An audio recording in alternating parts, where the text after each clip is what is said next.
नमस्कार नमस्कार. मी सौ मेघा मनोहर जोशी मोर्या शिक्षण संस्थेच्या श्रीयुत माटे हायस्कूल यांच्या अभिवादन स्पर्धेत भाग घेतलेला आहे. मुलांनो, या अंतर्गत मी आज तुम्हाला एक प्रेरक कथा सांगणार आहे.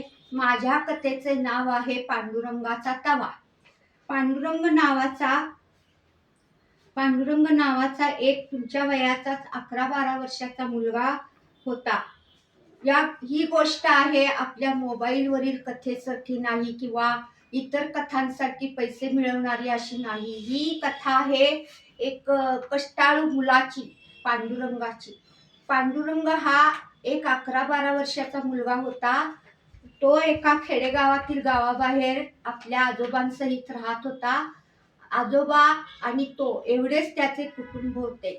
पांडुरंग हा जास्त शिकलेला नव्हता, परंतु तो कामे करून कष्ट करून आपल्या आजोबांचा उदरनिर्वाह करीत होता. पांडुरंगाला आई वडील नव्हते. तो आजोबांच्या सहितच तो राहत होता. लहान असतानाच त्याचे आई वडील देवाघरी गेलेले होते. पण पांडुरंग डगमगला नाही. छोटी मोठी कामे करून तो आपल्या आजोबांचा व आपला उदरनिर्वाह करीत होता. दिवसा तो आजोबांची सेवा करून, आजोबांचे सगळे व्यवस्थित करून, आजोबांना जेवू खाऊ घालून झोपून मग तो कामासाठी बाहेर पडायचा. गावातील प्रत्येकाची त्याची खूप चांगली ओळख झालेली होती. कुणाच्या गुराढोरांना पाणी पाजव, कुणाच्या गुराढोरांना चारा घाल, कुणाची मुले शाळेत सोडून ये, कुणाचे दळण कांडण आणून दे, कुणाला घरात मदत कर, अशी छोटी मोठी कामे तो करायचा. पूर्वीच्या काळी लहान मुले सुद्धा शेतावर जायची, आपल्या आई वडिलांना मदत करायची. गुराढोरांना शाळेतून आल्यावर चारा दाखवायचा, पाणी पाजायचं, ही कामे मुले आनंदाने करत होती. पांडुरंग ही त्याचप्रमाणे छोटी मोठी कामे करायचा आणि तो कधी पैशाची जास्त अपेक्षा करायची नाही, पण सगळ्यांची कामे गोडीने प्रेमाने करून तो शाबासकी मिळवायचा व आशीर्वाद मिळवायचा. पांडुरंग हा त्याचे आजोबा आणि तो एवढेच त्याचे कुटुंब असले तरी सुद्धा त्याचे घर अगदी छोटे होते. त्या घराला दार ना कुलूप काहीही नव्हते. पांडुरंग रोज दुपारी अशी कामे करून संध्याकाळी घरी यायचा. पांडुरंगाने असे कष्ट करून एक पैसे साठवून एक चांदीचे कडे करून घेतलेले होते. त्याने ते कडे आपल्या हातात घातलेले होते. आजोबा खूप म्हातारे असले तरी पांडुरंग जेव्हा जेव्हा घरी येई तेव्हा त्या कड्याचा आवाज व्हायचा व पांडुरंग घरी आल्याचे आजोबांना कळायचे. त्यामुळे आजोबा प्रेमाने त्याला विचारायचे, आलास बाबा, असे म्हणून पांडुरंगाची खुशाली त्या आजोबांना कळायची. दुपारी कामे करून येताना त्याला कुणी भाकरी देई, कुणी भाजी देई, असे सर्व काही मिळालेले घेऊन तो घरी यायचा. दुपारी आल्यानंतर चुलीजवळ ठेवलेल्या तव्यावर तो 2 भाकरी टाकायचा व आजोबांना जेवू खाऊ घालायचा. आजोबा झोपल्यानंतर तो परत बाहेर पडायचा, कामासाठी बाहेर पडायचा. अशी पांडुरंगाची दिनचर्या सुरू होती. एके दिवशी रात्री पांडुरंग झोपला असताना, कामे आटपून पांडुरंग झोपला असताना त्याला मध्यरात्री त्याला कसल्या तरी आवाजाने जाग आली. पांडुरंगाच्या घराला एकच दार होते, पण त्याला कुलूप नव्हते हे आपण पाहिले. तर कुडाचे दार करकरत मध्यरात्री वाजले व 2 माणसे घरात आली.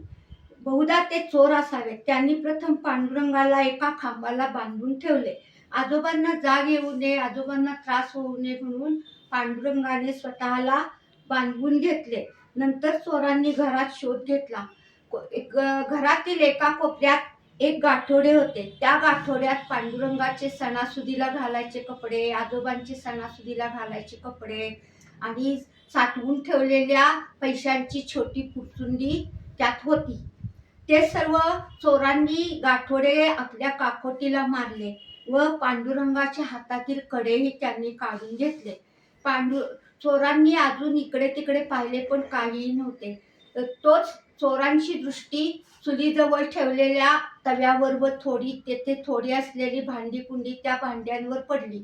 चोरांनी तो तवा व ती भांडीकुंडी ही काढून आपल्या गाठोड्यात ठेवली व ते काकोटे गाठोडे काकोटीला बांधून ते चोर बाहेर पडू लागले. आता मात्र पांडुरंगाला राहवले नाही. पांडुरंग खूप घाबरला. त्याचे डोळे झरू लागले. पांडुरंगाने चोरांच्याकडे पाहिले. चोर थबकले व पांडुरंगाला म्हणाले, पांडुरंग चोरांना म्हणाला, तेवढा तवा मला देऊन जावो. तो जर तवा नसेल तर मी माझ्या आजोबांना भाकरी कशा करून घालीन? माझे आजोबा मग जगायचे कसे? माझ्यावर कृपा करा, माझ्यावर दया करा. तो तवा तेवढा मला देऊन जावा. चोरांनी पांडुरंगाकडे पाहिले. चोरांच्या चेहऱ्यावरील हावभाव बदलले आणि चोर तेथेच थबकले व म्हणाले, खजील होऊन म्हणाले, अरे पोरा, तुझं सगळं इतकं घेतलं तरी सुद्धा तू असं कसं काय शांत राहिलास? तवाच तेवढा का मागतोस? तेव्हा पांडुरंग म्हणाला की पैसे, कपडा लत्ता मी कष्टाने कसेही मिळवीन, पण माझ्या आजोबांना जर मी खाऊ घातले नाही तर माझे आजोबा कसे जगायचे? हे ऐकून चोर खजील झाले. चोरांनी पांडुरंगाला त्याचे सर्व साहित्य परत दिले व म्हणाले, अरे तू आज आम्हाला खाली पाहायला लावलेस. तुझ्यासारख्या तुझ्यासारख्या मुलाचा प्रामाणिकपणा व कष्टाळूपणा पाहून खरंच आमचं मन भरून आले आणि हे तुझे साहित्य तुला परत दिले आहे. तू तुझ्या आजोबांची सेवा कर व तुझ्या आजोबांना सांभाळून राहा. असे म्हणून चोर घरातून बाहेर पडले. पांडुरंगाने आजोबांच्याकडे पाहिले. आजोबा शांत चित्ताने गाढ झोपलेले होते. पांडुरंगाने आजोबांच्या अंगावरील पांघरूण सरळ केले व पांडुरंग शांतपणे झोपी गेला.